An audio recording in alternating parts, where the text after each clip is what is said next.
So Ali గారి విషయం మాట్లాడుతున్నాను నేను. అందుకని అలీ గారు దయచేసి అర్థం చేసుకోవాలా. సో నేను ఒంగోలు ప్రచారానికి వెళ్తున్నాను అబ్బా. సో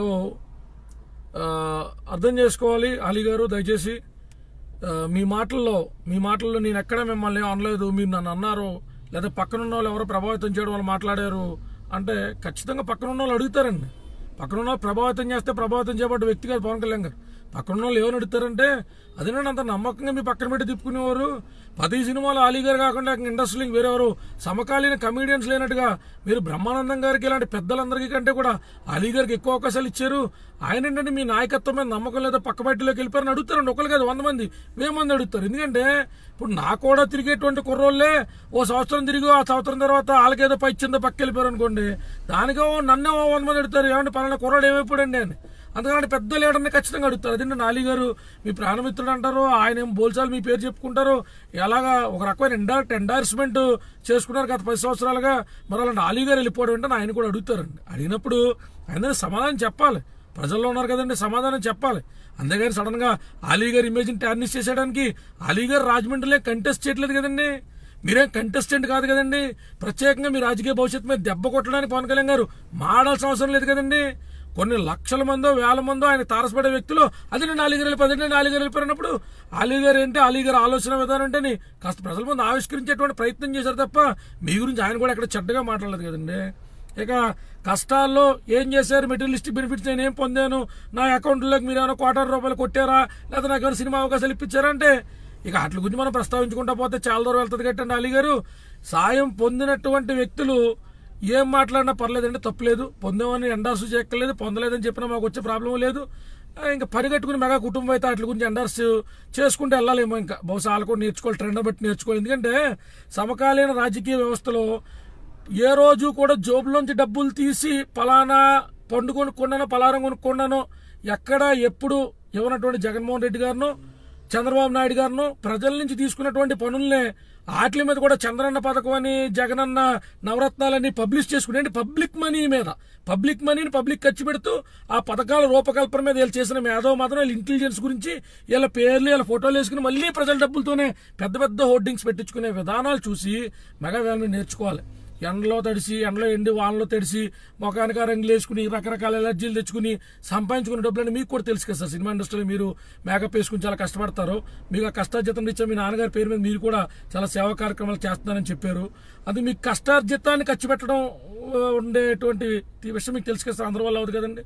అందుకే వాళ్ళు కూడా నేర్చుకోలేక మీ బంధువు గురించి సార్ క్లుప్తంగా మా బంధువు నేనేమో టికెట్ ఇమ్మన్నానా తెలియదు సార్. పవన్ కళ్యాణ్ గారికి అన్ని పాప మన ఆలోచించడం ఆయన ఆలోచించడం.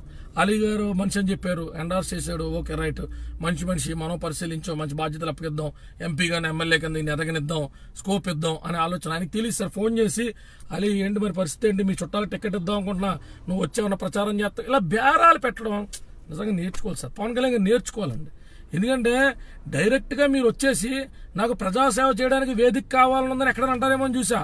నేను ఏ పార్టీలోకి వెళ్తే ఆ పార్టీ నాకు ఉన్నతమైన స్థానం ఇస్తుందో, పదవి ఇస్తుందో, మంత్రి పదవి ఇస్తుందో ఆ పార్టీలోకి వెళ్తానని చెప్పేసిన మీలాంటి నిస్వార్థమైన నిజమైన ప్రజానాయకుడిని అర్థం చేసుకోవడంలో పవన్ కళ్యాణ్ గారు కాస్త వైఫల్యం చెందారు. ఇప్పటికీ మీ ఇద్దరి మధ్యన గుడ్ రిలేషన్స్ అయితే ఏం పాడవు. మేమంటే అభిమానుల కింద మా ఆవేదన వ్యక్తపరుచుకుంటాం. ఇప్పుడు రాజశేఖర్ జీవిత గారు ఎన్నో మాట్లాడినారు. చిరంజీవి గారు వాళ్ళ అమ్మాయికి డాక్టర్ సీట్ విషయం కానించి ఏ విషయంలో సాయం చేయకుండా లేరు. నేను చెప్పాను కదా సార్, వాళ్ళ కుటుంబం అంతే. ఇప్పుడు రేపు వద్దు శివాజీరాజు గారు అన్నయ్య ఏదో కోపాలన్నా సరే నాగోగురు మళ్ళీ దగ్గర తీసుకుంటారు. కామన్ అది. మేము అభిమానుల కింద మా ఆవేదన మేము ఎక్స్ప్రెస్ చేసుకుంటాం. అలా తీసుకొద్దని కూడా చెప్పాను. ఎందుకంటే సభ్య సమాజం మనల్ని తిట్టినోళ్ళు తిరిగి మన దగ్గరికి వస్తారు, మన దగ్గర ఉన్న వాళ్ళు మనం తిడతారు. ఇవన్నీ మనం దూరం చేయాలన్నా దూరం చేయలేం. జీవితం రాజకీయ ప్రయాణం కదా సార్. అందుకని తమరు కాస్త ఆలోచించి వ్యాఖ్యానాలు చేయాలని మనస్ఫూర్తిగా విన్నవించుకున్నాం సార్. మీరు నిజంగా గొప్ప నటులు సార్. మీ పట్ల మాకు ఆ గౌరవప్రదమైన స్థానం ఎప్పుడు కూడా మీ స్థానం. మీకు ఎలా అయితే పవన్ కళ్యాణ్ గారు గుండెల్లో ఉంటారు, మీరు కూడా మా గుండెలో ఏదో మూల ఉంటారు సార్. కాదు తమరు అవినీతి పరులకి పట్టం కట్టడం అనేటువంటి దాన్ని ఖురాన్ మళ్ళీ ఒకసారి చదవండి సార్. ఖురాన్ ఇప్పుడు ఇట్లాంటి ఎండార్స్ చేయదు. అవినీతి పరుల్ని నమ్మి ఓత్ తీసుకుని ఓత్ అనేటువంటి దాన్ని ఫాలో అవ్వకపోతే ఎలా ఉంటుంది అన్నది కూడా సురా ఉన్నా సార్. ఇప్పుడు అన్ని చదివి మీ విలువైన సమయాన్ని నేను వేస్ట్ చేయనండి. అందుకు మీరు కూడా మళ్ళీ ఒకసారి ఖురాన్ చదవండి సార్. అవినీతి పరులకు కానీ అక్రమాలకు పాల్పడ్డ వాళ్ళు కానీ ప్రజల నమ్మకాన్ని ఒమ్ము చేసినటువంటి రోలర్స్కి సహకరించకూడదని చాలా స్పష్టంగా ఉన్నాయి సార్. తమరు ఒకసారి పరిశీలించండి సార్. తప్ప రాజ్యాంగం రాశారండి.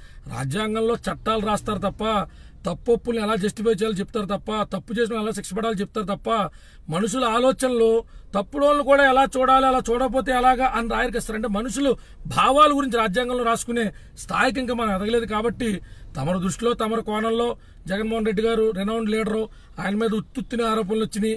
ఆరోపణలో కూడా కాసేపు కేసులు నిరూపించబడతాయి, లేదా అని కాసేపు పక్కన పెడితే ఆయన ఆస్తి 2004 నుంచి 2018 దాకా కొన్ని వేల కోట్ల రూపాయలు పడగలెత్తింది మాత్రం ఆయన మీద వస్తానని మీరు నమ్ముతున్నారు. కాబట్టి మీ నమ్మకాన్ని అయితే రాజ్యాంగంలో మేము రాయలేము సార్. మీరు ఎలా నమ్మాలి, ఏ కోణంలో చూడాలి, మీ పర్సెప్షన్ ఎలా ఉండాలని మనం చెప్పి చేయించలేం కదా సార్.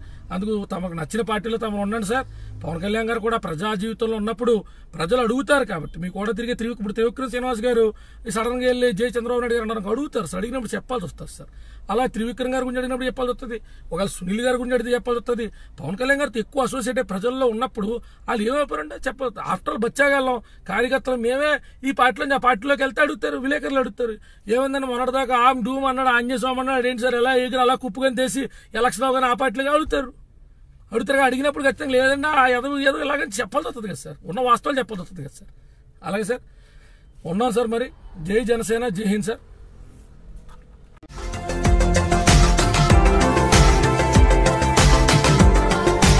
మరిన్ని అప్డేట్స్ కోసం మా ఛానల్ని సబ్స్క్రైబ్ చేయండి.